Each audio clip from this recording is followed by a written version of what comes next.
पुत्री सती, प्रणाम पिताश्री। ये तुम क्या कर रही हो? पिताश्री, देवेश्वर शिव ने आज्ञा दी है कि मैं इसी प्रकार शिव आराधना करूं। वे मुझे शीघ्र ही मिलेंगे। कदापि नहीं, कदापि नहीं पुत्री। नमः शिवाय। ये ना भूलो कि तुम विशाल साम्राज्य के स्वामी दक्ष प्रजापति की राजकन्या हो। पिताश्री, मेरी यही आकांक्षा है कि देवेश्वर शिव के साथ मेरा मिलन शीघ्र ही हो, और इसी मिलन को संभव बनाने के लिए परमात्मा शिव की आज्ञा अनुसार मैं ये पूजा कर रही हूँ। ओम नमः शिवाय। तनिक सोचो पुत्री, तनिक सोचो। उस विचित्र वेशधारी कैलाश निवासी से तुम्हारा विवाह कैसे संभव होगा? एक प्रजापालक नरेश होते हुए हम स्वयं अपनी पुत्री को एक वैरागी के हाथों कैसे सौंप सकते हैं? जो पूर्व निश्चित है उसे आप विफल कैसे कर सकते हैं? मेरा जन्म ही देवेश्वर शिव की चरणों की सेवा के लिए हुआ है पिताश्री। ये तुम्हारा भ्रम है सती। स्वप्न की बातें कभी सत्य नहीं हुआ करती। तुम जो कुछ भी कर रही हो वो तुम्हारे भ्रम का परिणाम है। छोड़ दो ये सब व्यर्थ की बातें। नहीं पिताश्री, देवेश्वर शिव के प्रति ऐसा असम्मान न दिखाइए, ये उचित नहीं होगा। उचित अनुचित के तर्क में उलझकर तुम अपनी अल्प बुद्धि का परिचय दे रही हो सती।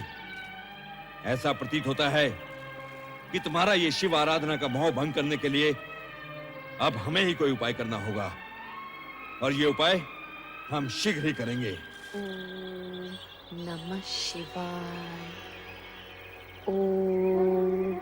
पिता दक्ष के क्रोध और चेतावनी का सती पर कुछ भी प्रभाव नहीं हुआ और वो पुनः शिव स्मरण में निमग्न हो गई। नदी तट पर सती शिव की भक्ति में लीन थी और इंद्रलोक में देवराज इंद्र, पत्नी शची तथा अन्य देवगणों के साथ नृत्य, संगीत व मनोविनोद में निमग्न थे।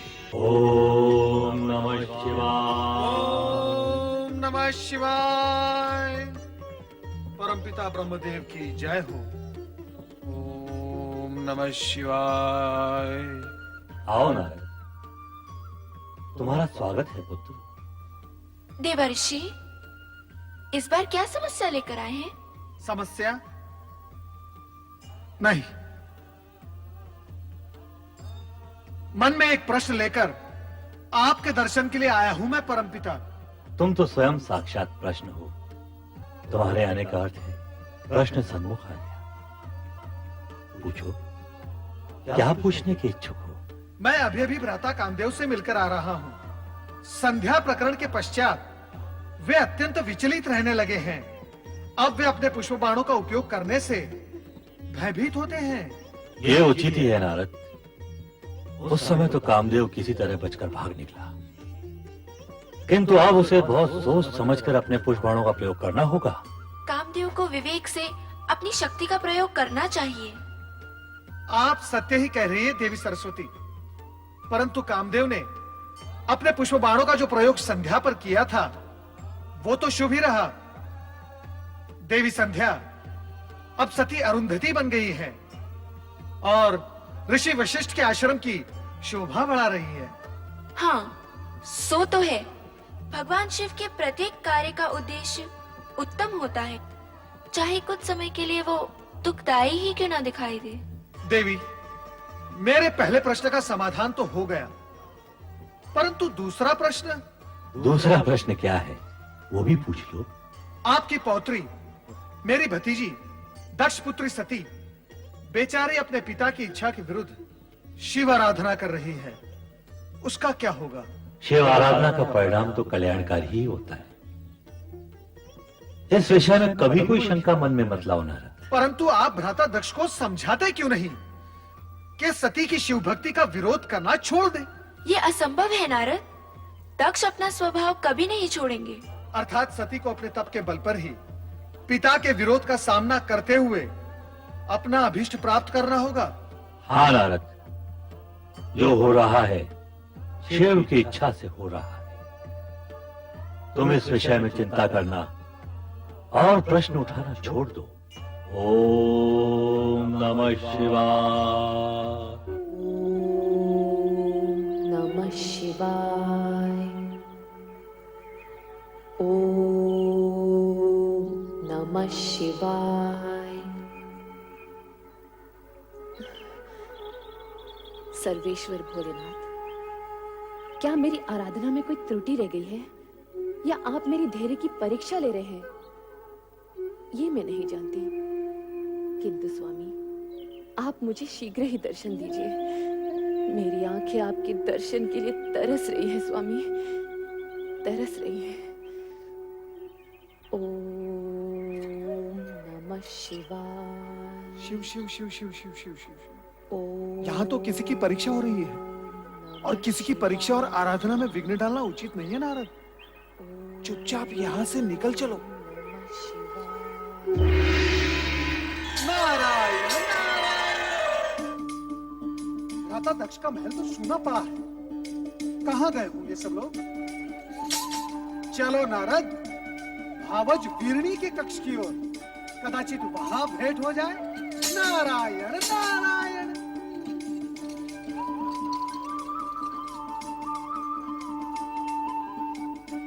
नारायण नारायण। प्रणाम भावज वीरणी, अपने देवर नारद का प्रणाम स्वीकार करें। विराजिए देवर्षि। नारायण नारायण। मैं आपके लिए केवल देवर हूँ, देवर्षि नहीं। और ये क्या भावज, आप चिंता में डूबी हुई हैं?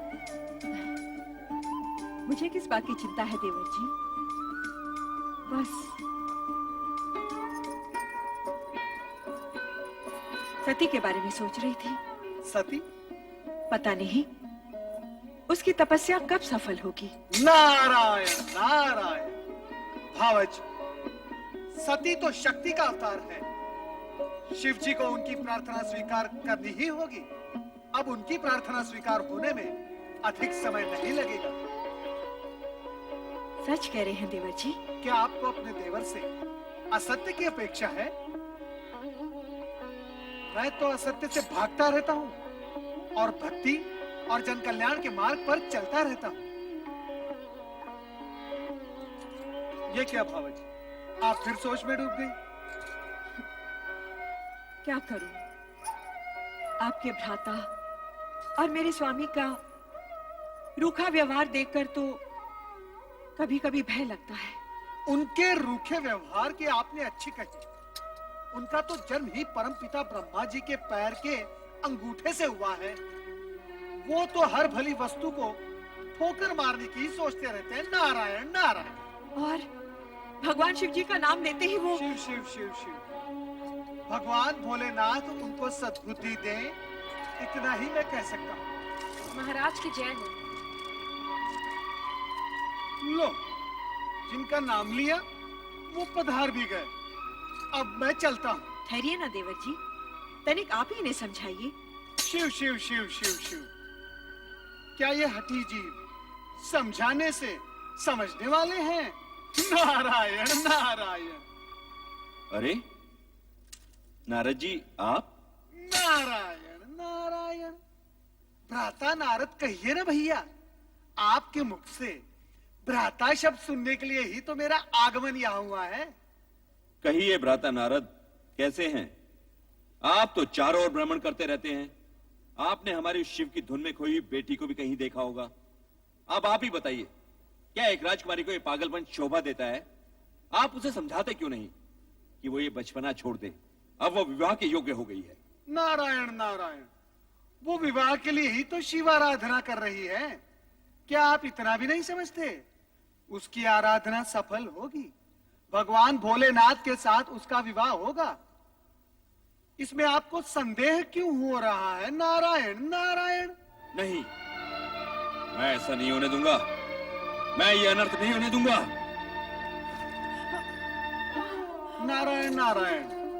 भावज, आप क्यों व्याकुल हो रही हैं? होगा वही जो भगवान शिव शंकर को स्वीकार होगा। नारायण नारायण। मेरी सती का क्या होगा? क्या होगा मेरी सती का? मेरी सती का क्या होगा? मैं तुम्हें एक नहीं अनेक बार समझा चुका हूं कि सती को शिवाराधना साधना करने से रोको। उसे समझाओ महारानी कि वो अपने मन में शिव के प्रति इतनी निष्ठा भक्ति जगाकर अनर्थ ना करे। जो स्वयं अपने होने का अर्थ जानने के प्रयास में लगा हो, वो कोई अनर्थ कैसे कर सकता है? और रही बात सती को शिव की आराधना उपासना करने से रोकने की, तो स्वामी, आराधना, उपासना, निष्ठा, ये तो मन की भावनाएं होती हैं, और भावनाओं पर भला कोई कैसे अंकुश लगा सकता है? ये सब कहकर तुम हमारी अवज्ञा कर रही हो महारानी। मैं ऐसी धृष्टता कैसे कर सकती हूँ? धृष्टता? धृष्टता नहीं तो ये हमारी आज्ञा का पालन भी नहीं। महारानी, माँ होने के नाते अपनी संतान का शुभ अशुभ सोचना तुम्हारा कर्तव्य है, तो पथ भ्रष्ट होने पर उसे उचित मार्ग दिखाना तुम्हारा धर्म भी है। आप संभवतः उचित कह रहे हैं स्वामी, परंतु हमारी सती ना तो कोई अशुभ कार्य कर रही है और ना ही वो पथ भ्रष्ट हुई है। वो वही कर रही है जो उसके ज्ञान के अनुसार उचित है। तुम्हारा तात्पर्य है कि सती इस योग्य हो गई है कि उसे ज्ञान अज्ञान का बोध होने लगा है? नहीं महारानी, नहीं। तुम्हारी ये सब बातें बुद्धिमता का परिचय नहीं दे रही। मैं आपके समान बुद्धिमान नहीं स्वामी, किंतु इतनी बुद्धिहीन भी नहीं कि तुम्हारी बुद्धिमता के दर्शन तो इसी सत्य में हो रहे महारानी कि अपनी अन्य युवा कन्याओं की अपेक्षा तुम्हें केवल सती की चिंता अधिक रहती है। तुम्हारी ममता, नेह, स्नेह सती के प्रति अधिक है। ये आपका भ्रम है स्वामी, सत्य नहीं। शरीर को अपने प्रत्येक अंग से एक सा मोह होता है, पुष्पमाला को अपने प्रत्येक पुष्प से एक सा स्नेह होता है, मुझे भी अपनी हर संतान से एक सा। शब्दों को उपमाओं द्वारा अलंकृत करने की योग्यता तो तुमने है, ये मैं जानता हूँ महारानी, परंतु क्या तुम मुझे ये बताओगी कि सती के लिए शिव आराधना ही क्यों आवश्यक है? मैं कहता हूँ कि शिव की अपेक्षा श्री हरि विष्णु जी की आराधना भी तो हो सकती है। हो सकती है, परंतु केवल श्री हरि विष्णु की आराधना करने वाला शिव जी का प्रिय भक्त नहीं हो सकता।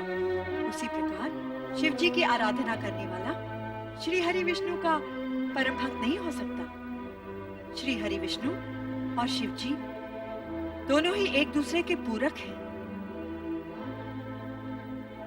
इस हेतु श्री हरि विष्णु की उपासना करने वाले पर भोलेनाथ सदा प्रसन्न रहते हैं, और अजर अमर सदाशिव की उपासना करने वाला श्री हरि विष्णु की कृपा का पात्र होता है। महारानी, हमने तुमसे सती के मन में विवेक जगाने की बात कही थी, और उत्तर में तुमने ज्ञान भक्ति का पूरा अध्याय सुना डाला।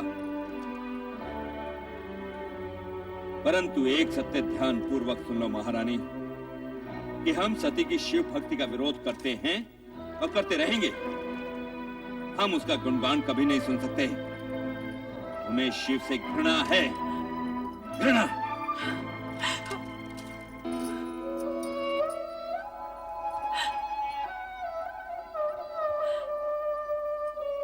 शिव से घृणा और स्नेह करना मनुष्य के वश में नहीं होता, वो भी केवल शिव की इच्छा पर ही निर्भर होता है।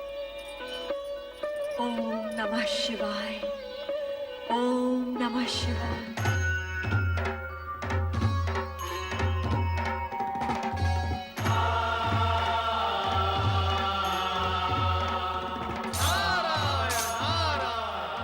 देवादिदेव सदाशिव के चरणों में नारद का प्रणाम।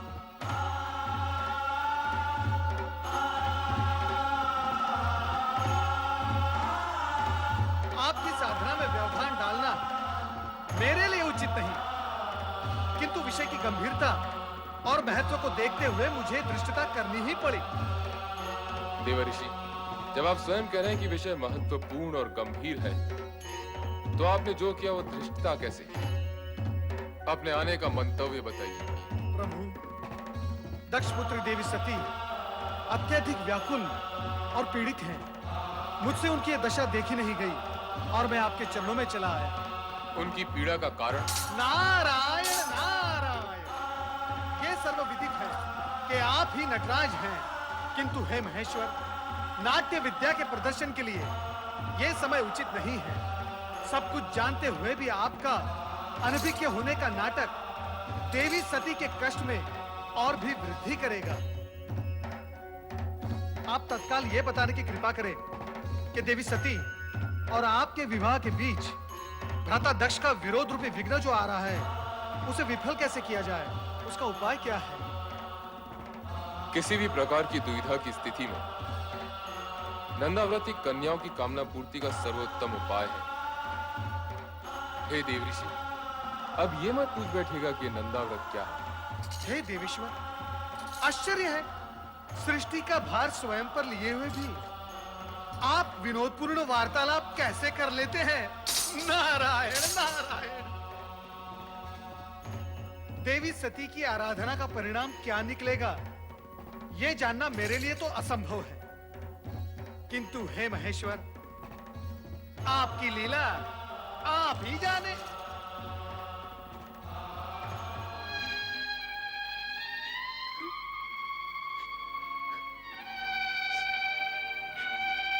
मेरी श्रद्धा, भक्ति, प्रेम पूजन में न जाने कहां और क्या कमी रह गई है, जो मेरे आराध्य तक मेरा स्वर नहीं पहुंच रहा। वह इस पीड़ा को नहीं समझ पा रहे, जो अपने आराध्य से अलग होते हुए होती है। सती, धैर्य रखो सती। तुम्हारी प्रेम में तपस्या निरर्थक नहीं जाएगी। तुम्हारे स्वामी आएंगे, अवश्य आएंगे। ये सत्य कहती है पुत्री। तुम्हारे मन कामेश्वर अवश्य आएंगे, किंतु तभी जिस पल विधाता ने उनका आना निश्चित किया होगा। तो फिर मिलन की उस पल की प्रतीक्षा में मैं तब तक यहाँ बैठी रहूंगी जब तक मेरे स्वामी आकर मुझे स्वीकार न कर ले। पुत्री, ये बालोचित हट तुम्हें शोभा नहीं देती।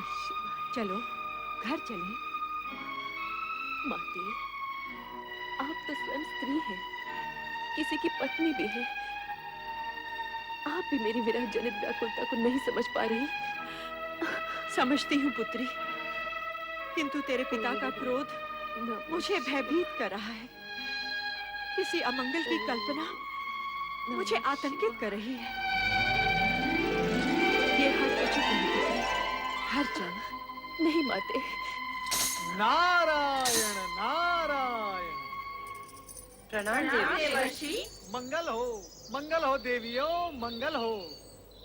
देवी सती, आपके लिए देवाधिदेव भोलेनाथ शिवशंकर का एक संदेश है। शीघ्र सुनाइए देवर्षि। आपके और उनके विवाह के बीच जो बाधाएं आ रही हैं, उनके लिए नंदाव्रत करना आपके लिए उत्तम रहेगा। नंदाव्रत? हाँ, मन चाह पति पाने की दिशा में नंदाव्रत एक सिद्ध उपाय है। यही महेश्वर का कथन है। देवियों, चाहे तो आप भी इसका प्रयोग कर सकती हैं। नारायण नारायण। शीघ्र बताइए ना देवर्षि, इस व्रत को करने का विधि विधान क्या है? तुम लोगों को ठिठोली सुन रही है और मेरे यहाँ प्राण जा रहे हैं। माते, कृपया आप घर के लिए प्रस्थान करें और इन नटखट बहनों को भी अपने संग ले जाएं। किंतु हमें भी तो व्रत की विधि सीखनी है ना माते। हमें भी तो सीखनी है। जैसे तुम्हारी इच्छा पुत्री। कल्याण हो। शीघ्र बताइए देवर्षि, व्रत की विधि क्या है? बताइए देवर्षि। नारायण नारायण। व्रत की बात शांति पूर्वक सुननी होगी। देवियों, इतनी उतावली मत करो। मैं आपको व्रत की विधि अवश्य बताऊंगा, परंतु आप सबको मेरी एक बात माननी होगी। वो क्या देवर्षि? सबसे पहले देवी सती नंदाव्रत करेंगी और इनका व्रत पूर्ण होने तक आप सब इनकी हृदयपूर्वक सहायता करेंगे और व्रत की विधि का इन्हें स्मरण कराते रहेंगे, क्योंकि ये व्रत 1 वर्ष में पूर्ण होगा और 1 वर्ष तक तिथियों के अनुक्रम से विविध सामग्रियों से आपको भगवान महेश्वर का पूजन एवं स्मरण करना होगा। जागरण के साथ साथ उपवास भी करना होगा। अन्य विधियां आपकी बहनों को मैं अवगत करवा दूंगा, ये आपको स्मरण कराती रहेंगी। मुझ पर आपने जो उपकार किया है, उसके लिए मैं सदा आभारी रहूंगी देवर्षि।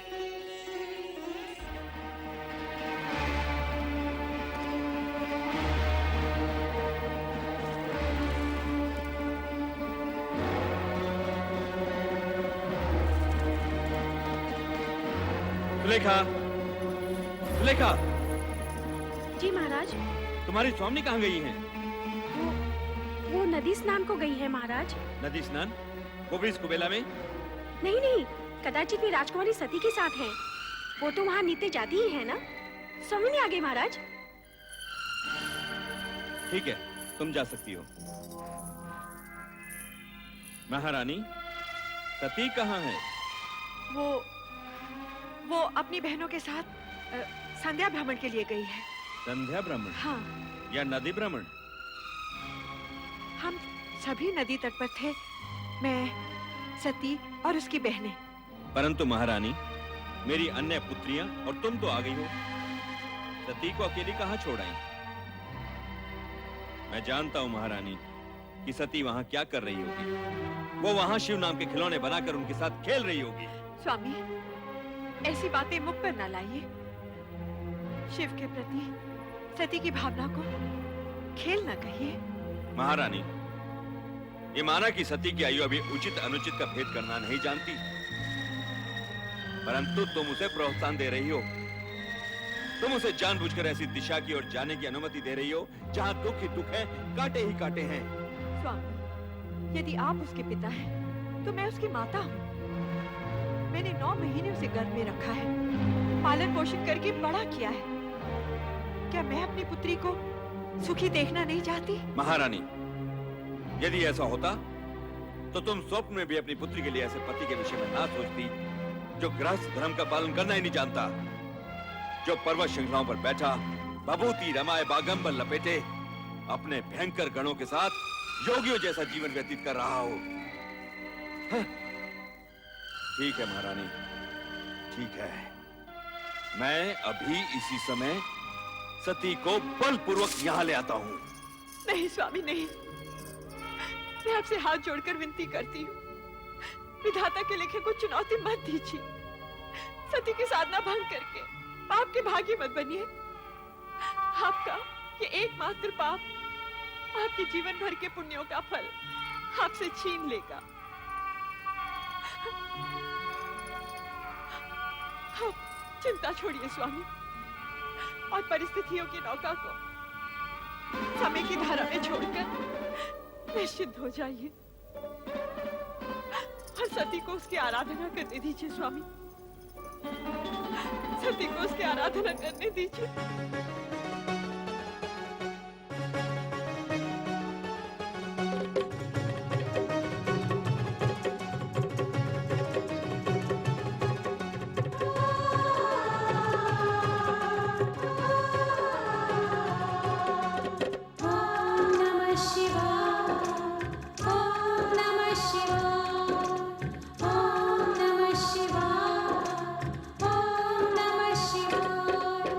नंदा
पक्ष की चतुर्दशी को करना उनका पूजन, रुद्रदेव को फल फूलों का करना सती को अर्पण, नटेश्वर को पा जाएगी, बनेगी तू सौभाग्यवती, बनेगी तू सौभाग्यवती।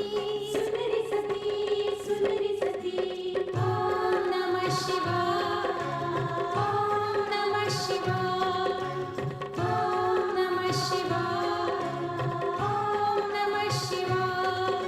नंदा व्रत जो रखा है तूने, उसकी महिमा सुन तू सती, इस व्रत के फल में पाएगी तू अपने सपनों का पति। ओम नमः शिवाय, ओम नमः शिवाय, ओम नमः शिवाय, ओम नमः शिवाय, ओम नमः शिवाय, ओम नमः शिवाय, ओम नमः शिवाय, ओम नमः शिवाय, ओम नमः शिवाय, ओम नमः शिवाय, ओम नमः शिवाय, ओम नमः शिवाय, ओम नमः शिवाय, ओम नमः शिवाय, ओम नमः शिवाय, ओम नमः शिवाय।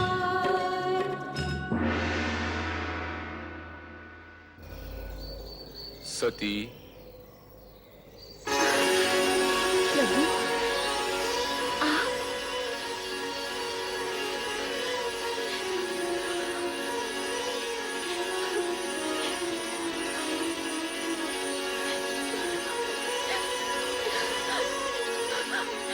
स्वामी, स्वामी, मैं आपके दर्शन पाके धन्य हुई स्वामी। उठो दक्ष पिता।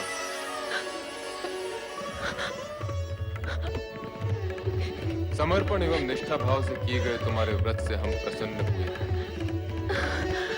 कहो दक्ष नंदिनी, किस प्रयोजन से तुमने इस कठोर व्रत का पालन किया? कहो अपनी मनोकामना। तुम अभीष्ट वर की अधिकारिणी हो। मुझे अभीष्ट वर प्राप्त होगा ना भगवान? अवश्य होगा। कहो दक्ष पुत्री, क्या इच्छा है? हे सर्वज्ञ सर्वव्यापी का अंतर्यामी,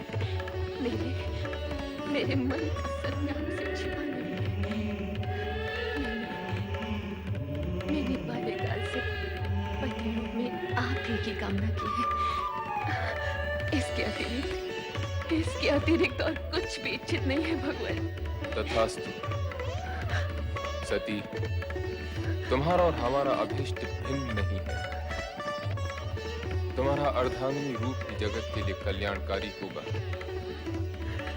मैं धन्य हो गई प्रभु, मैं धन्य हो गई। मेरे अभीष्ट और अपने वरदान की पूर्ति के लिए प्रभु, आप शीघ्र ही मेरे पिताश्री से इस संबंध को निश्चित कर विवाह का आयोजन करें। ऐसा ही होगा प्रिय।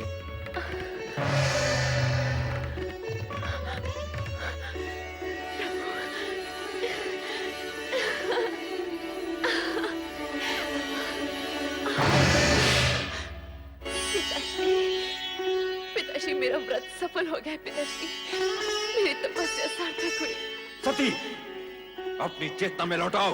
पिताश्री, मैं तो पूर्ण रूप से चेतन हूँ। मेरी साधना की सफलता ने तो मुझे और चेतन कर दिया है, मुझे और चेतन कर दिया है पिताश्री। सती,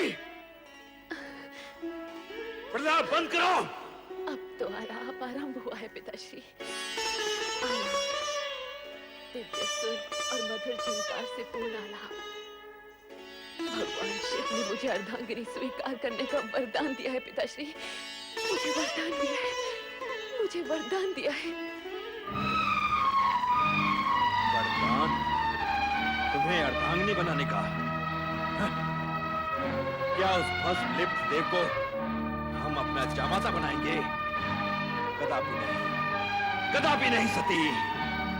हम ये वरदान फलित नहीं होने देंगे, नहीं होने देंगे।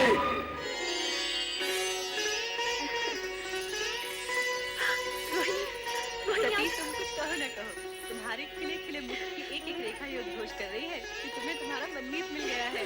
जल्दी बताओ ना सती, नंदा व्रत का प्रयोग तो सफल हुआ? शीघ्र बताओ ना सती, फिर हम भी अपने मनचाहे पति को पाने का प्रयास आरंभ करें। हाँ, मेरा व्रत सफल हो गया है। मेरे आराध्य ने मुझे दर्शन दिए और कहा वे शीघ्र ही मुझे पत्नी रूप में वरण करेंगे।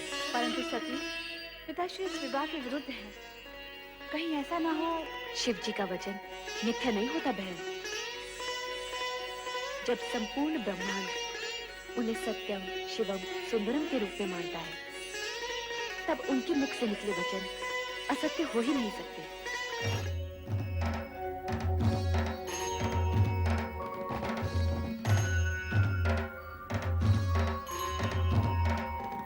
सत्य और सुंदर स्वरूप भोलेनाथ, श्री शिव शंकर के चरणों में ब्रह्मा का प्रणाम। कैलाश में आपका स्वागत है ब्रह्मा जी। आपके लिए एक शुभ समाचार है। दक्ष पुत्री और आपकी पौत्री की तपस्या से प्रसन्न होकर मैंने उसे अपनी पत्नी बनाने का वचन दे दिया है। अपने और मेरे बीच इस नवीन संबंध के जुड़ने की सूचना देकर आपने मेरा मन प्रसन्न कर दिया प्रभु। मैं आपका अति आभारी हूं। इतना अधिक भी प्रसन्न मत होइए ब्रह्मा जी।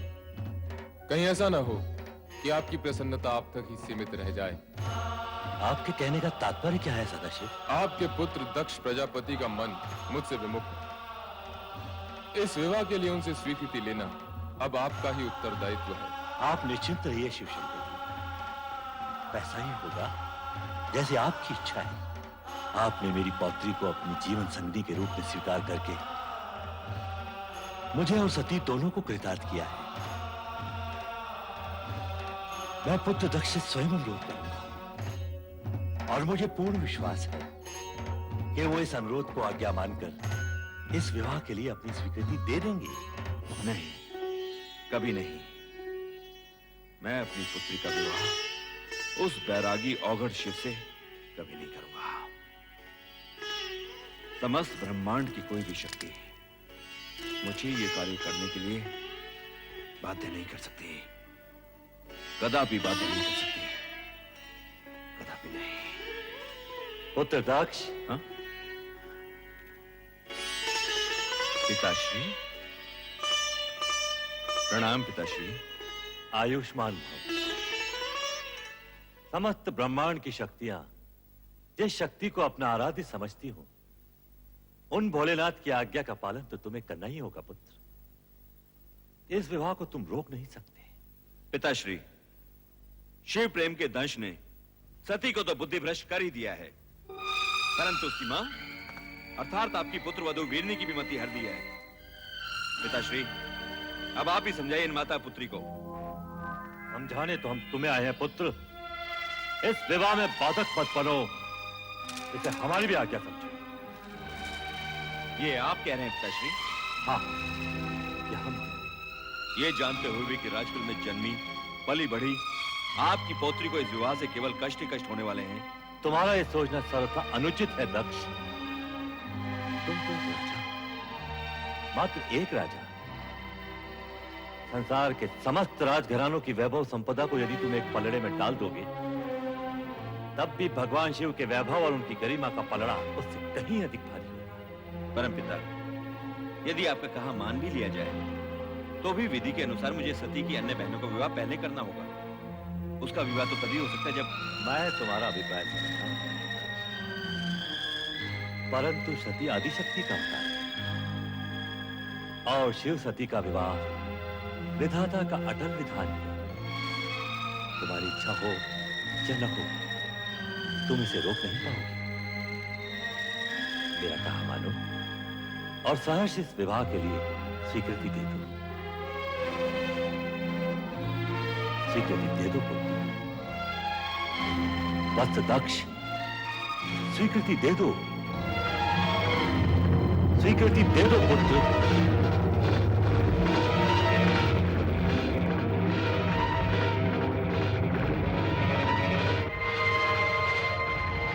जैसी आपकी आज्ञा पिताश्री।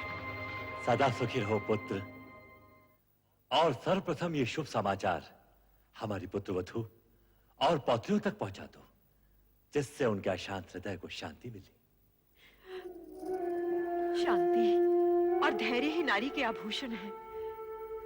इस तरह विचलित मत हो सती, सब ठीक हो जाएगा। नहीं माते, मेरा मन अत्यंत व्यथित है। मेरी व्यग्रता चिंता बनकर मेरे मन को खाए जा रही है। अरे सती, यूं उलट कर क्यों खड़े हो? नाचो गाओ, मोद बनाओ। पिताश्री ने तुम्हारी मन की इच्छा को स्वीकृति दे दी है और भगवान शंकर ने तुम्हारे विवाह की घोषणा भी कर दी है। हाँ।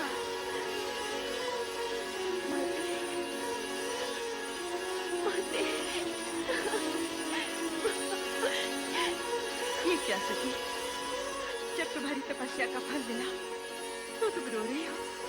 माते, ये मात्र मेरी तपस्या तो नहीं, आपकी ममता और आपके प्रेम का भी फल है। यदि आप पिताश्री को अपने तर्कों से निरस्त न करती तो ये क्षण आने में न जाने कितने युग बीत जाते और आपकी पुत्री भोलेनाथ को पाने के लिए सदा सदा के लिए असमर्थ हो जाती।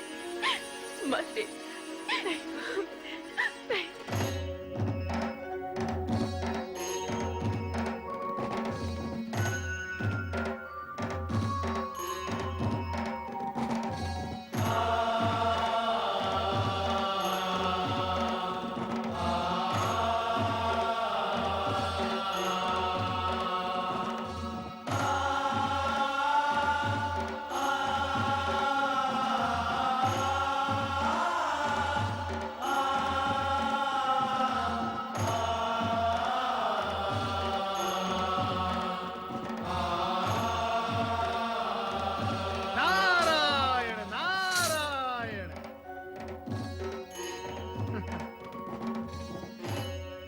महादेव, क्या हुआ?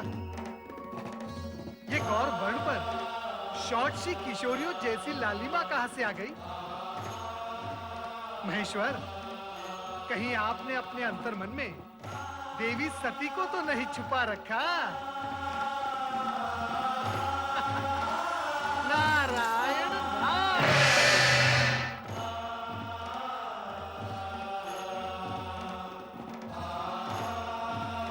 देवादिदेव महादेव के चरणों में शिव शंभु, उस दिन आपने मुझे एक शुभ समाचार दिया था। आज मैं आपको एक समाचार दे रहा हूं।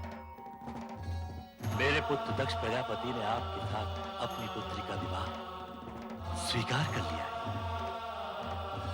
भगवान शिव शंकर की जय, देवी सती की जय, भगवान शिव शंकर की जय, देवी सती की जय। पुत्र नारायण, अब मैं उत्तरदायित्व तुम्हें सौंपता हूं। ये सभी देवताओं को शिव सती विवाह में पधारने का आमंत्रण देता हूं। अवश्य अवश्य परमपिता, अवश्य। मैं ये मंगल कार्य शीघ्र ही पूर्ण करूंगा। नारायण नारायण नारायण नारायण नारायण। ओम नमो भगवते वासुदेवाय। हे जगदीश्वर, हे भक्त वत्सल, इस अकिंचन नारद का प्रणाम स्वीकार हो। तुम्हारा मंगल हो नारद, कहो कैसे आना हुआ? परम पिता ब्रह्मा जी के आदेशानुसार मैं आपको शिव सती विवाह के लिए निमंत्रित करने आया हूँ। धन्य हो गए हम, यह सुनकर अति आनंद हुआ। प्रभु, सर्वत्र आनंद और हर्षोल्लास का वातावरण छाया हुआ है, परंतु आशंका ये भी है कि विवाह उपरांत ससुर जामाता अर्थात राजा दक्ष और देवादिदेव शिवशंकर के संबंधों में सुधार आएगा या नहीं? जीव या पदार्थ कोई भी हो, बड़ी कठिनाई से अपना स्वभाव छोड़ता है। अब विधाता के विधान गर्भ में क्या छिपा है, यह तो समय आने पर ही ज्ञात होगा। हे सर्वज्ञ, हे अंतर्यामी, सब कुछ जानते हुए भी आप अनभिज्ञ बन रहे हैं। यदि मैं आपसे पूछूं, इस शेष शैया पर देवी महालक्ष्मी कब विराजेंगी, तो क्या तब भी आप यही कहेंगे? विधाता जाने। नारद, सत्य तो यह है कि घटनाक्रम में कुछ नवीन मोड़ आने वाले हैं। उनके बाद ही देवी लक्ष्मी का आगमन संभव है। इस समय का घटनाक्रम ये कहता है कि हम शिव सती पुरुष और प्रकृति के अद्भुत मिलन का आनंद मनाएं। नारायण नारायण।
मैं अपनी पुत्री को वधू वेश में देखकर आ रही हूँ। कितनी सुंदर लग रही है वो। उसके मुख की शोभा तो देखते ही बनती है। हे प्रभु, मेरी पुत्री का मंगल करना, उसे परम सुख और सौभाग्य देना। ये क्या, आपकी पुत्री का विवाह है और आप प्रसन्न नहीं? नहीं, कदापि नहीं, क्योंकि जो कुछ हो रहा है वो तुम्हारी और पिताश्री की इच्छा से हो रहा है। और मैं जानता हूं कि सती के मुख पर आज जो आभा है वो कल धूमिल पड़ी जाने वाली है। हमारी पुत्री को इस विवाह से केवल दुख और निराशा ही मिलने वाली है। ऐसे अशुभ वचन न बोलिए स्वामी। प्रभु से प्रार्थना कीजिए, हमारी पुत्री सदा सुखी और सौभाग्यवती रहे, उसका जीवन मंगलमय हो। वर वेश में तो आप इतने मोहक लग रहे हैं कि भ्राता दक्ष की अन्य कन्याओं को देवी सती के भाग्य से ईर्ष्या होने लगेगी। दक्ष प्रजापति के भ्राता होने के नाते आपको उनके अन्य कन्याओं की चिंता भी अधिक रहती है। नारायण नारायण। वो क्या है प्रभु, मैं और परमपिता ब्रह्मा वर और वधू दोनों ही पक्षों से संबंधित हैं। इसीलिए एक पांव यहाँ और एक पांव वहां। श्रीहरि, यदि कुपित न हो तो एक प्रश्न पूछूं? नारद, भक्तों से कुपित होने का तात्पर्य यह है हमसे हमारे भक्त वत्सल संबोधन का छिन जाना। कहो, क्या कहना चाहते हो? प्रभु, आज महेश्वर भी अपना योगी रूप त्याग कर सांसारिक बनने की दिशा में उन्मुख हैं। श्री हरि, आपको सांसारिक रूप में देखने के लिए देवी महालक्ष्मी को और कितनी प्रतीक्षा करनी होगी? नारद, हर घटना का पता हमसे अधिक ब्रह्मा जी को रहता है। आप इन्हीं से पूछिए। अवश्य प्रभु, अवश्य। परमपिता ब्रह्मा, कृपया ये बताएं, निकट भविष्य में किसका विवाह होगा? कौन वर होगा, कौन वधू? पुत्र नारद, जो हो रहा है उसे देखो और आनंदित रहो। तुम भविष्य की चिंता में उलझकर इस सत्य और सुंदर वर्तमान के सुखद क्षणों को मत गंवाओ। किंतु पिताश्री। पुत्र, भावी घटना के विषय में किसी को बताना विधि के विधान के विरुद्ध है। उचित है पिताश्री। नारद,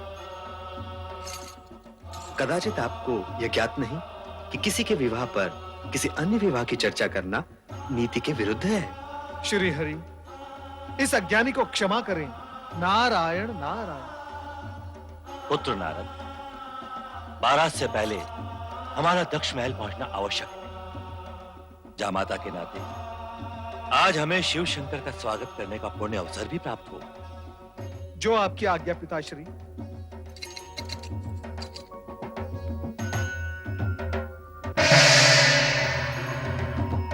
प्रभु, शुभ घड़ी बीती जा रही है, आइए प्रस्थान करें।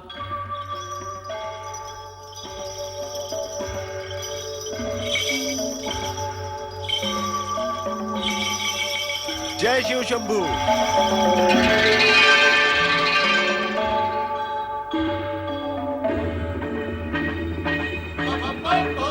हर हर महादेव, हर हर महादेव, हर हर महादेव, हर हर महादेव, बम बम भोले, बम बम भोले, बम बम भोले, बम बम भोले, हर हर महादेव, हर हर महादेव, हर हर महादेव, बम बम भोले, बम बम भोले, हर हर महादेव, हर हर महादेव, हर हर महादेव। बधाई हो महाराज दक्ष प्रजापति। पुत्री सती के वधू बनने की आपको बहुत बहुत बधाई हो। आज राजा दक्ष का वो स्वप्न पूरा हुआ है जो किसी कन्या के जन्म के साथ माता पिता के नयनों में जन्म लेता है। महाराज जी ने अपनी कन्या के लिए वर चुना भी तो कैसा, जिसका तीनों लोकों में कोई पर्याय नहीं। अति सुंदर, मनहर, निर्मल, निश्चल, भोले शंकर।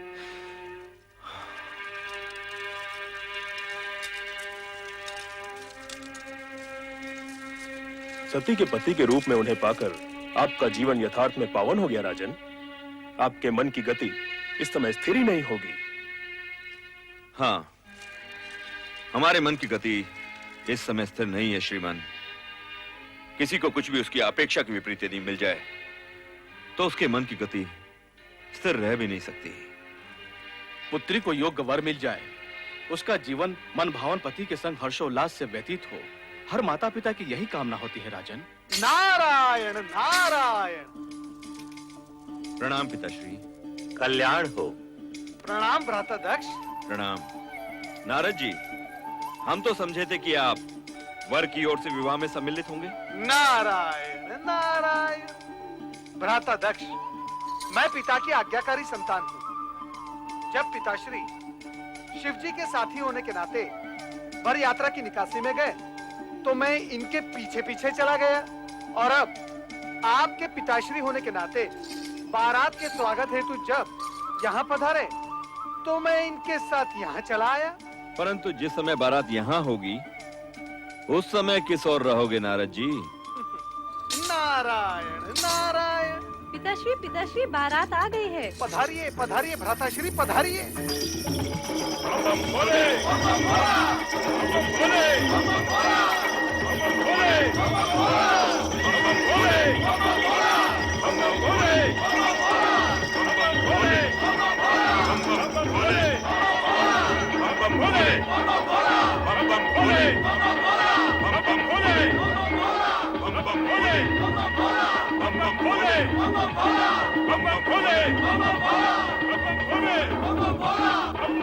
क्या ये वही शिव है जो पवित्र माए नंग धड़ंग बागंबर पर बैठा कैलाश पर योग साधता रहता है?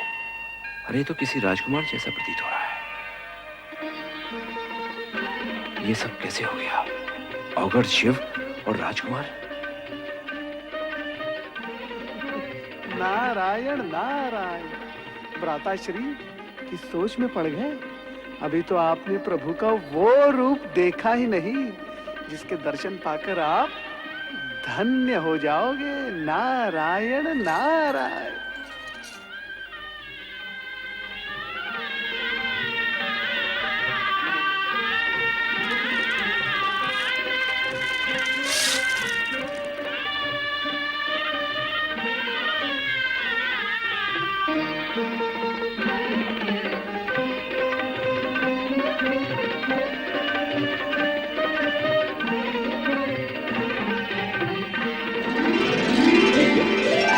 पंचमुखी शंकर, कहीं मेरी आंखें धोखा तो नहीं खा रही? मैं स्वप्न तो नहीं देख रहा? भ्राता दक्ष, आपका मुख श्वेत कणों से भर उठा है। आप भयभीत से लग रहे हैं। नारद, अति सुंदर है? आप कुछ कहना चाहते हैं? वो नारायण नारायण।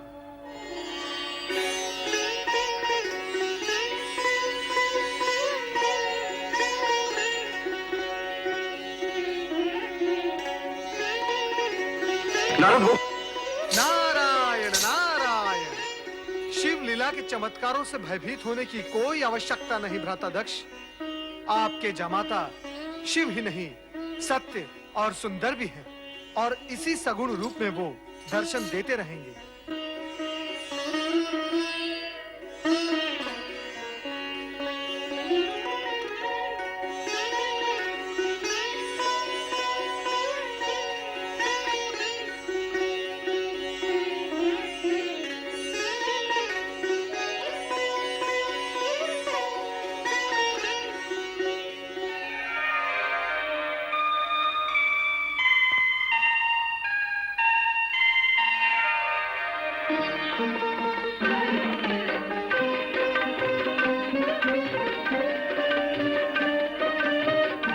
आइए, पधारिए।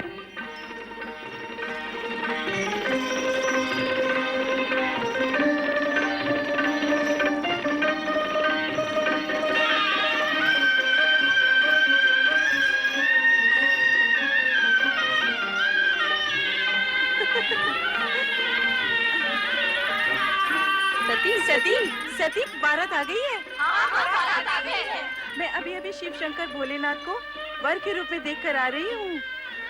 सती, तू जब शिव शंकर का बखान करती थी तो हमें विश्वास ही नहीं होता था, परंतु आज देखा तो लगा तू कितनी सौभाग्यशालिनी है।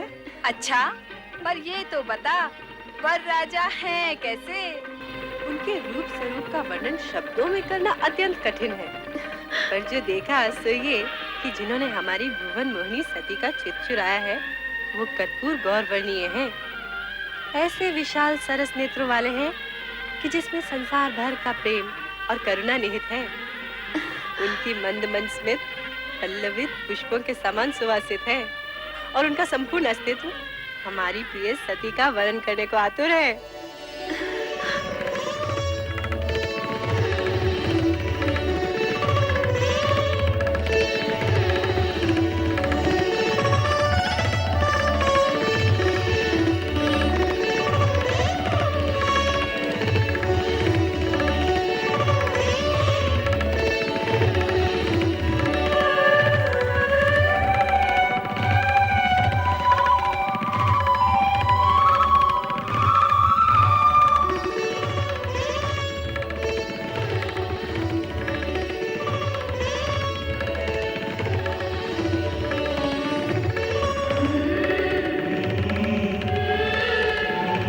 पुत्र दक्ष, सौभाग्य आकांक्षिणी सती को विवाह मंडप में बुलवाइए। जो आज्ञा पिताश्री। महारानी,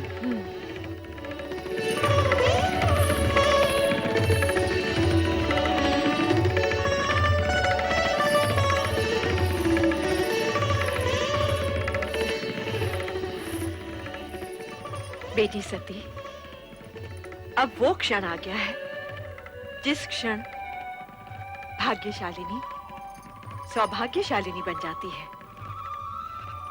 आओ बेटी।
शिव शंकर,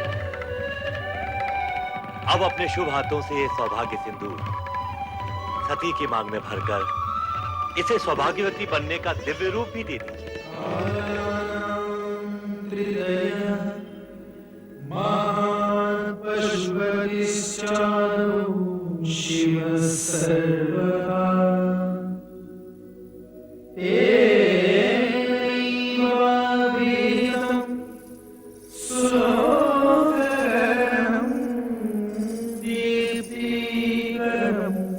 ब्रह्मणे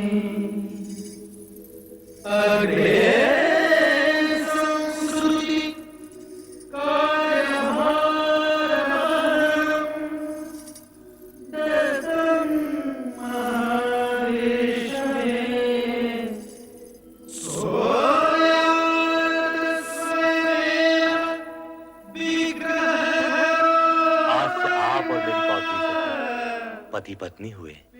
धन्य हो शिव सती का ये मिलन मंगलमय हो। बोलो शिव सती की जय, शिव सती की जय, शिव सती की जय।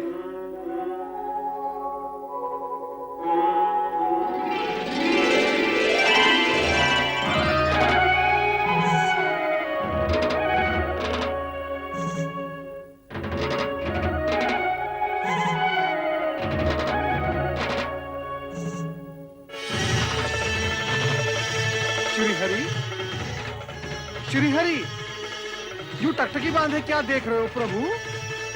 देख रहा हूं शिव सती की एक रूपता को जो चिरंतन है, शाश्वत है।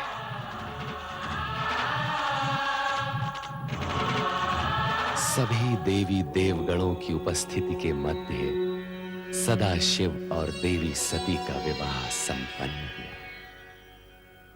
तत्पश्चात देवगणों ने जगत के कल्याण तथा स्वयं की स्थिति को सुदृढ़ करने का निश्चय करते हुए अपने अपने लोक की ओर प्रस्थान करने का विचार किया। विदाई की सारी तैयारियां हो चुकी हैं पिताश्री, यदि आप कहें तो। नारायण नारायण। भ्राता दक्ष, आप बधाई के पात्र हैं। आपकी दक्षता में अतिथियों के मान सम्मान की व्यवस्था इतनी सुंदर थी कि 3 दिन कैसे व्यतीत हो गए आभास ही नहीं हुआ। धन्यवाद। सचमुच ये 3 दिन तो 3 पलों के समान व्यतीत हुए। दक्ष, जितने मनहर आपके जमाता शिव हैं, उतना ही सुंदर रहा आपका आतिथ्य सत्कार। सत्य है जगदीश्वर, आपका कथन पूर्ण रूप से सत्य है। अब आपका क्या विचार है प्रभु? विचार?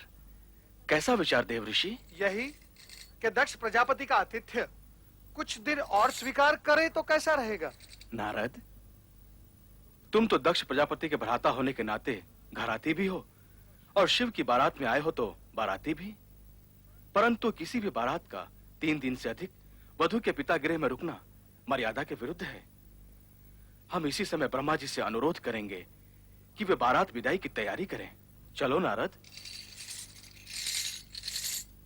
ब्रह्मदेव, आपसे अनुरोध है कि सती के पितामह होने के नाते अपनी पुत्री को जामाता शिव के साथ विदा करने का उपक्रम करें। श्री हरि, हमने आपके अनुरोध से पहले ही बारात विदाई का आदेश दे दिया है। पुत्र दक्ष, देखो अब इस कार्य में और अधिक विलंब नहीं होना चाहिए। पिताश्री, यूं तो पुत्री सती की विदाई का पूर्ण प्रबंध किया जा चुका है, परंतु मैं स्वयं जाकर देखता हूं। श्री हरि, शिव शक्ति का यह युगल युग युगांतर तक सर्वश्रेष्ठ रहेगा।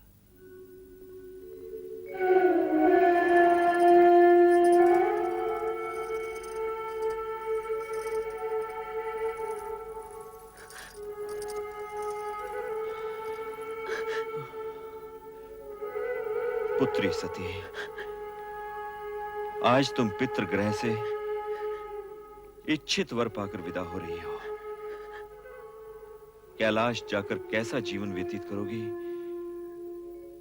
ये सोच सोचकर मेरा मन पिता होने के नाते चिंतित रहेगा। पिताश्री, आप मेरे सुखों के विषय से कभी शंकित मत होइएगा। पति के साथ रहते हुए आपको दिखाई देने वाले कष्ट मेरे लिए सुखकारी होंगे। पुत्री, पुत्री, तुम्हारा सुख सौभाग्य ही मेरा संतोष है। अपने स्नेह की गरिमा से अपने पति के जीवन को मंगलमय कर देना। चलो पुत्री, चलो। विदाई की वेला में सभी तुम्हारी प्रतीक्षा कर रहे हैं। महाराज, आप पधारिए, मैं सती को लेकर आती हूँ। सदा सुखी रहो।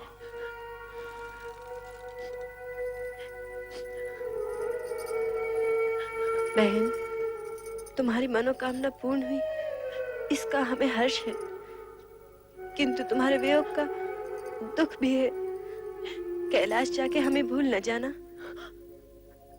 रोहिणी, रोहिणी, तो सभी सदा मेरे मन में रहोगी। तेरे बिना ये प्रांगण बहुत सूना सूना लगेगा सती। रो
माता सती की, भगवान शिव शंकर की, माता सती की, भगवान शिव शंकर की।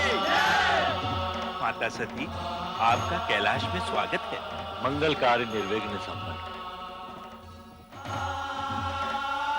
अब हमें आज्ञा दें शिवशंकर। ब्रह्मदेव, आपकी इच्छा के अनुसार मुझे गृहस्थ पदभार भी वहन करना पड़ रहा है। अब तो आप प्रसन्न हैं। महेश्वर, आपने ऐसा करके संसार के लिए पति पत्नी का वो आदर्श प्रस्तुत किया है जो सृष्टि प्रसार और नर नारी संबंधी मर्यादा के लिए अति आवश्यक है।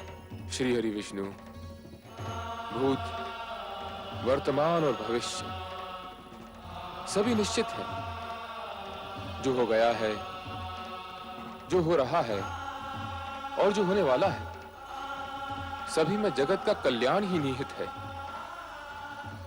पिता ब्रह्मदेव की आज्ञा पालन हेतु दक्ष प्रजापति ने अपनी पुत्री सती का विवाह शिव के साथ संपन्न तो कर दिया, परंतु मन सती के भविष्य की चिंता में ग्रस्त रहा। कोमलांगी पुत्री सती और अप्रिय वेशधारी शिव की जोड़ी का विचार कर दक्ष अनेक बार चिंतित हो जाते थे। सती कैलाश जाकर सुखी रहेगी।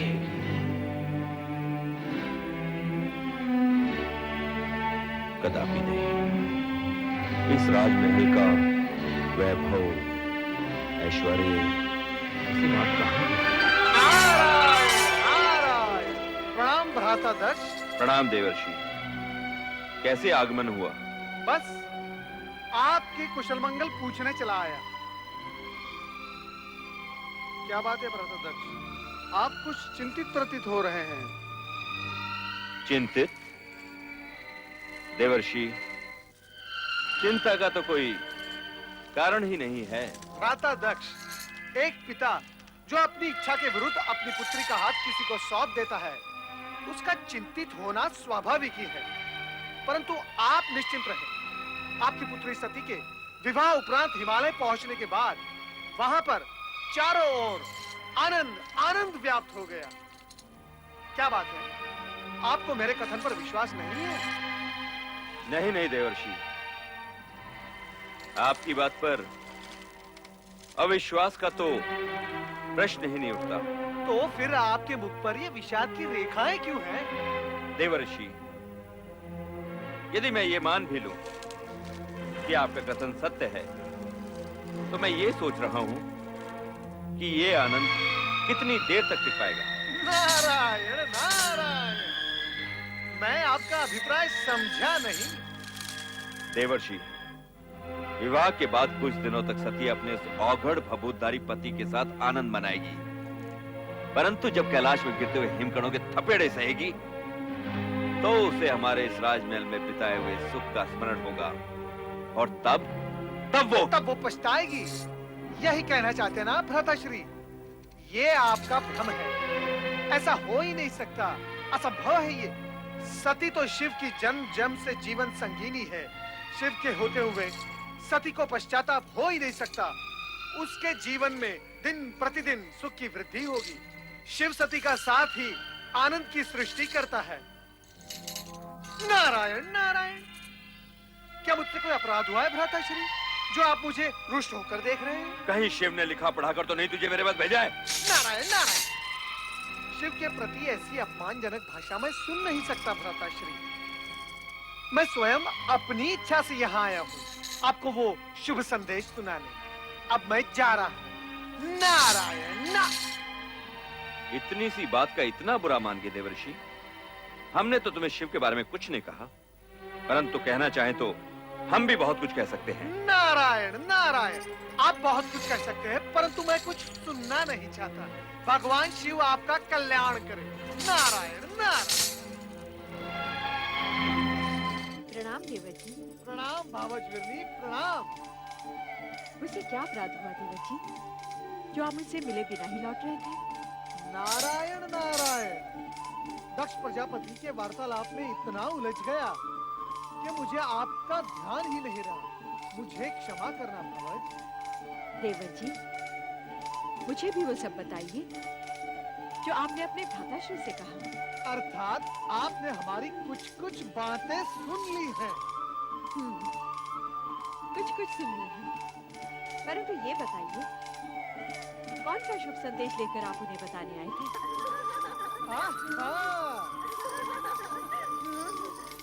प्रणाम देवर्षि। देवियों सुखी रहो।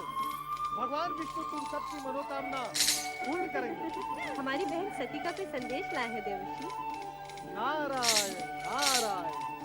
तुम्हारी बहन सती शिव जी की संगिनी बनकर संसार का सर्वोत्तम आनंद ले रही है और इससे अधिक हम कुछ नहीं बताएंगे। नारायण नारायण। इससे अधिक हम कुछ जानना भी नहीं चाहते। हमारी बहन सुखी रहे, बस यही हम सबकी इच्छा है। क्यों माताश्री? हाँ बेटी, आज देवर जी ने ये शुभ समाचार सुनाकर हमारी सारी आशंकाओं का अंत किया है। आप हमारे धन्यवाद के पात्र हैं देवर जी। धन्यवाद के पात्र है तो देवर्षि का अतिथि सत्कार तो होना ही चाहिए। आइए देवर्षि, आज हम सब आपका मुंह मीठा कराएंगे। नारायण नारायण। देवियों, ये शुभ अवसर अब तुम्हारे विवाह में ही आएगा। अब मुझे आज्ञा दो। सुनिए तो देवर जी, इन देवियों के विवाह की तैयारियां कीजिए, अन्यथा विलंब हो जाएगा। भावै नारायण नारायण। रोहिणी, नारद जी किसके विवाह की बात कहकर गए अभी अभी? मैं क्या जानूं, तुम ही पूछ लो ना माताश्री से। तुम सबके विवाह की बात कर रहे थे देवर जी, और उनकी भविष्यवाणी कभी असत्य नहीं होती, समझी? देवर्षि नारद ने वीरणी, दक्ष तथा उनकी कन्याओं की समस्या का समाधान तो किया, किंतु रति शिव सती विवाह में सम्मिलित न होने के कारण चिंतित है। स्वयं कामदेव आकर रति को शांत करते हैं और स्पष्ट करते हैं कि उन्हें विवाह में न सही शिव सती में भौतिक इच्छा उत्पन्न करने के लिए तो कैलाश जाना ही है। ये तुम कहाँ हो? रति, रति, तुम कहाँ हो प्रिय? रति, तुम कहाँ हो? रति, रति, तुम कहाँ हो? तुम कहाँ हो प्रिय? प्रिय, तुम कहाँ हो? अरे तुम यहाँ हो? क्या बात है रति? तुम मुझसे रुष्ट हो? अरे कुछ तो बोलो, तुम्हारा ये मौन मुझे व्यथित कर रहा है। हाँ, मैं आपसे रुष्ट हूँ। मेरी त्रुटि? शिव सती के शुभ विवाह पर स्वर्ग की सभी देवी देवता और अप्सराएं सम्मिलित हुई, किंतु ना आप गए ना ही मुझे जाने दिया। क्यों स्वामी? इसलिए कि हमें ऐसा ही आदेश किसका? परमपिता ब्रह्मा जी का। उन्होंने कहा था कि हमारी उपस्थिति की आवश्यकता शिव सती विवाह के पश्चात ही होगी। इस बात से परमपिता का तात्पर्य? हमें ही अपने हाव भावों, संकेतों और पुष्प बाणों की वर्षा से शिव और सती में मिलन इच्छा जागृत करनी होगी। उन्हें दाम्पत्य धर्म के निर्वाह के लिए प्रेरित करना होगा। देव मन्मथ, देवी रति, परमपिता ब्रह्मा जी ने हम तीनों को तुरंत कैलाश पर्वत पहुंचने का आदेश दिया है। वसंत, परमपिता ब्रह्मा के आदेश का पालन हम अवश्य करेंगे। हम तीनों कैलाश जाएंगे।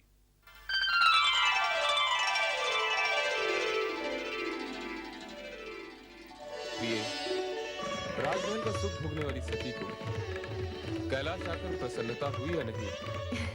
स्वामी, आपके चरणों में जो स्थान मिल गया है, इससे अधिक प्रसन्नता और क्या होगी?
जी